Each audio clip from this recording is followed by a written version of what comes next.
All right. So I know that I have 875 circled here, but we're actually going to turn over to page 876. So we're in section 14.2, creating and using probability models. Okay, so if you would please turn over to page 878, and we're going to look down here at the bottom. We're going to look more at some tree diagrams. Okay. Another method of determining theoretical probability of an event is to construct a tree diagram. A tree diagram is a tree-shaped diagram that illustrates the possible outcomes of a given situation. Okay, so let's examine the tree diagram showing all the possible outcomes of a family having 3 children. All right, so first child, you either get a boy or a girl. Second child, you either get a boy or a girl. Okay, so if you think about it, here's my starting point up here. I can either have a boy or a girl. And let's say I have a boy the first time. Then the second time, I have a chance of a boy or a girl. Let's say I have a girl this time. And then I have a boy or a girl again. Okay? So by the end of it, this is what my tree diagram would look like of 3 possibilities, or not 3 possibilities, of all the possibilities of having 3 kids. I will have 1, 2, 3, 4, 5, 6, 7, 8. I have 8 different possible outcomes for having 3 children. Okay? So let's take this and we're going to help answer a few questions. Okay, we're going to learn how to deconstruct what these look like. All right, so circle the outcomes of a family having 3 children that are all girls on the tree diagram. All right, so now I need to start with my first kid's going to have to be a girl. So anything on this tree is gone because we start with a boy. Well, I need to start with a girl. Okay, so I have a girl. I need all girls. So my second one, boy or girl, it's going to have to be a girl. And then my second one or my third one, between boy or girl, is going to have to be a girl. So how many possibilities do I see in having all 3 girls? I see 1 possibility, 1 chance to have all 3 girls. So 1 outcome. Okay. All right, let's look at number 15. Circle the outcomes of a family having 3 children, which 2 of the children, so 2 of them are girls in the tree. All right, so let's start here. Well, first kid's a boy. Okay, that's okay. Second kid, well, I have to have at least 2 girls, so I'm going to have to go boy, girl. And then the third one has to be a girl. So I start with a boy. I have to end with 2 girls. Okay. All right, well, let's see. I can start with a girl. Can I have another girl? Yeah. Okay. Can I have another girl? What do you think? How many girls do you think I can have? Nope. I need to, in which 2 of the children are girls, so I can go girl, girl, but what does my third kid have to be? Boy. So I have to go girl, girl, boy. And then what's the other possibility that you guys see? Well, I can start with girl. Can I have a boy as my second child? Yeah. Then who does my third child have to be? It has to be a girl. So how many outcomes did we circle here? We circled 3 outcomes. Okay, I circled 3 total outcomes. All right. And then my last one, number 16, I want to circle the outcome where I have boy, boy, girl. So BBG. Okay. Well, look, I have a boy and a girl. Well, I can't start with a girl because it says I have to start with a boy. So anything in this tree over here is gone. So I need to start with a boy. Then I need to go to another boy. And then my last one has to be a girl. So I'm going to have boy, boy, girl. Okay. Boy, boy, girl. All right. We're going to skip all of this. And we're going to look on over at problem number 2. Okay. All over on problem number 2. Okay. Here we go. I have a 5-sided spinner is spun twice and the product is calculated. Okay. Remember, product is multiplying. Use the tree diagram to determine all the possible outcomes, then list the product at the end of each branch of the tree. Okay, so the first thing I see is I see how many trees here started. 1, 2, 3, 4, and 5. Okay, well, what are all of my numbers here? It looks like 1, 2, 3, 4, and 5. So I'm going to have 1. Let's see, I went this way. 1, 2, 3, 4, and 5. Okay. Let's say on the first round, I spin a 1. What are all of my possibilities on my second spin? Well, I could spin, or on the second time, I can land on a 1, 2, 3, 4, or a 5. So I'm going to land on a 1, 2, 3, 4, or 5. Okay. Now, I need to use the tree diagram to determine all the possible outcomes, then list the product at the end of each branch of my tree. Okay. So let's look. 1 times 1 is 1. 1 times 2 is 2. 1 times 3 is 3. 1 times 4 is 4. And then 1 times 5 is 5. Okay. Well, let's do the 2s. What are all my possible chances of spinning the second spin? It's going to be the same numbers again. So it's going to be 1, 2, 3, 4, and 5. Okay. So 2 times 1 is 2. 2 times 2 is 4. 2 times 3 is 6. 2 times 4 is 8. And 2 times 5 is 10. Okay. Let's try the next set. So I'm going to spin 1, 2, 3, 4, and 5. 3 times 1 is 3. 3 times 2 is 6. 3 times 3 is 9. 3 times 4 is 12. And then 3 times 5 is 15. 3, 4, 5. Let's do the 4s. 4 times 1 is 4. 4 times 2 is 8. 4 times 3 is 12. 4 times 4 is 16. 4 times 5 is 20. And then the last one, I've got the 5s. 5 times 1 is 5. 5 times 2 is 10. 5 times 3 is 15. 5 times 4 is 20. And 5 times 5 is 25. Okay. We're going to use these to help us answer the probabilities over on the next page. So number 2, conduct the probability model. Okay, construct a probability model for spinning the spinner twice and recording the product. Okay, for spinning the spinner twice and recording the product.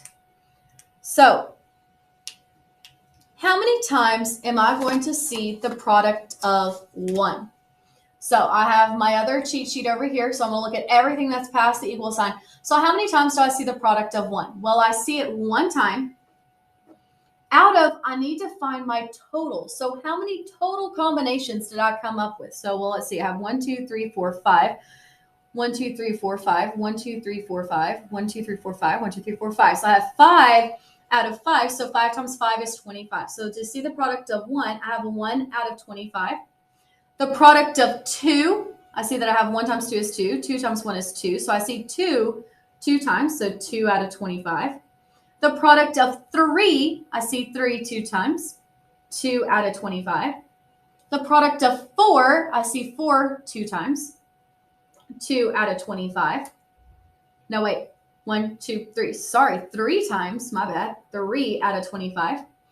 The product of 5, I see 5. Let's see how many times. 1, 2. I see the product of 5 2 times.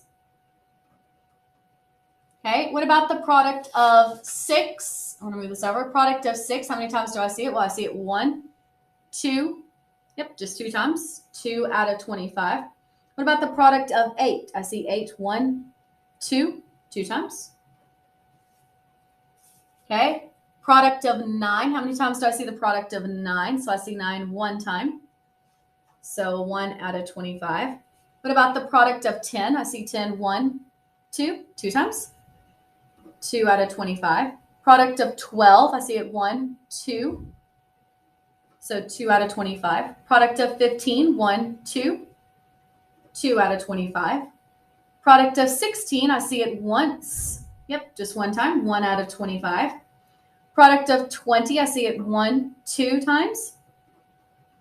And then the product of 25, I should see it 1 out of 25. Okay, 1 out of 25. All right. Using the probability models you created to calculate the probability of each event shown. So what is the probability that my product is 6? Well, let's look over at 6. We saw this 2 out of 25 times. Okay. What about the probability of the product being 16? Well, it looks like I saw 16 only 1 out of 25 times. Okay. Now, what is the probability that my product is less than 10? So that's going to be 9, 8, 7, 6, 5, 4, 3, 2, 1. So I'm going to add up all of these fractions here together.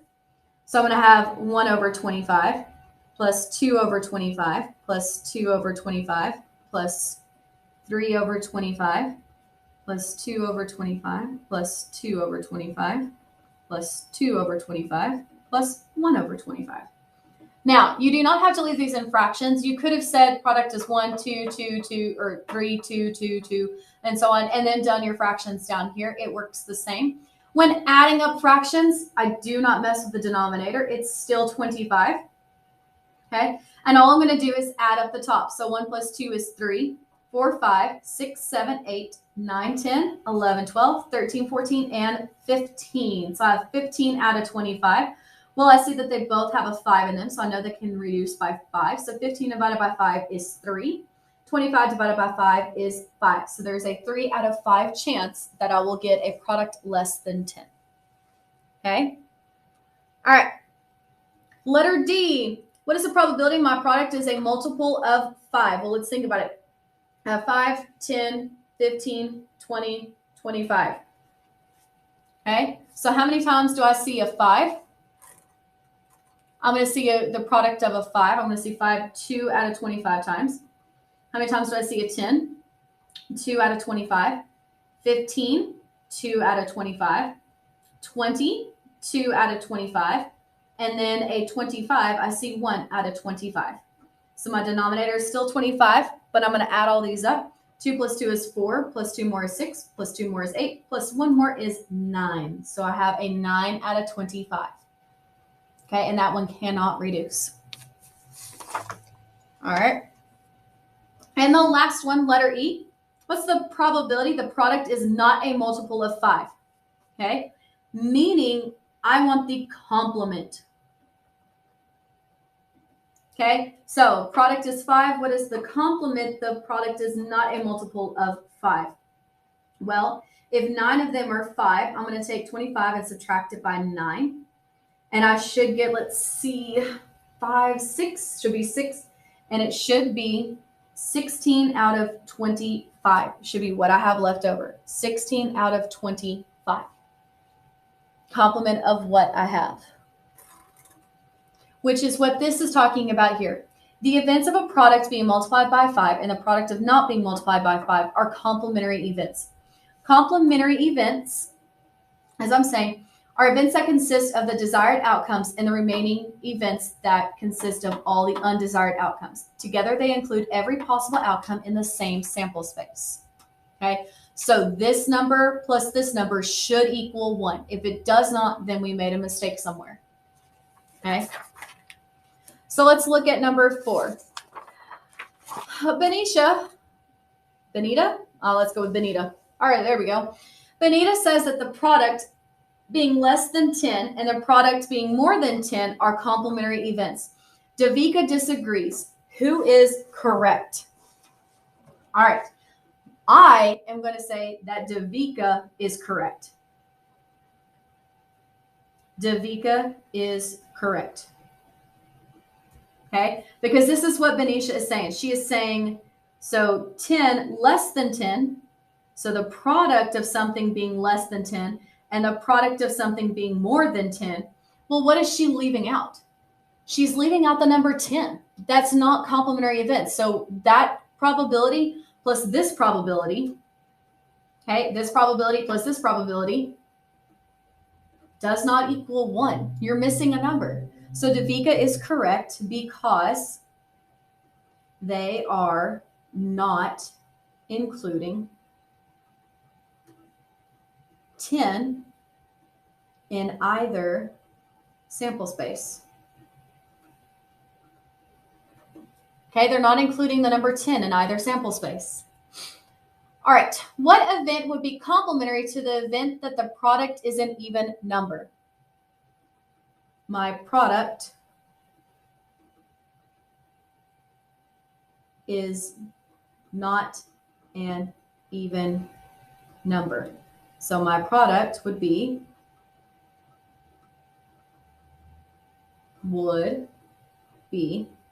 an odd number. Okay. All right. Number 6, determine the probability the product is an even number and the probability the product is an odd number. Okay. So even number. So out of 25, I have, let's see evens, 2, 3, 4, 5, 6, 7, 8, 9, 10, 11, 12, 13, 14, 15, 16. So I have 16 out of 25. And the product of an odd number, let's count up all my odds. So for odds, I have 1, 2, 3, 4, 5, 6, 7, 8, 9. Should be 9 out of 25. So what is the sum of the probabilities of the two complementary events? So if I were to add these two up together, what would my sum be? It should be 25 out of 25, which equals 1. So it should be 1 whole because we are including all possible want outcomes and the unwanted outcomes, the undesired, the opposite. Okay, those two should equal up to being 1 to include all possible outcomes. If you guys have any questions, please let us know.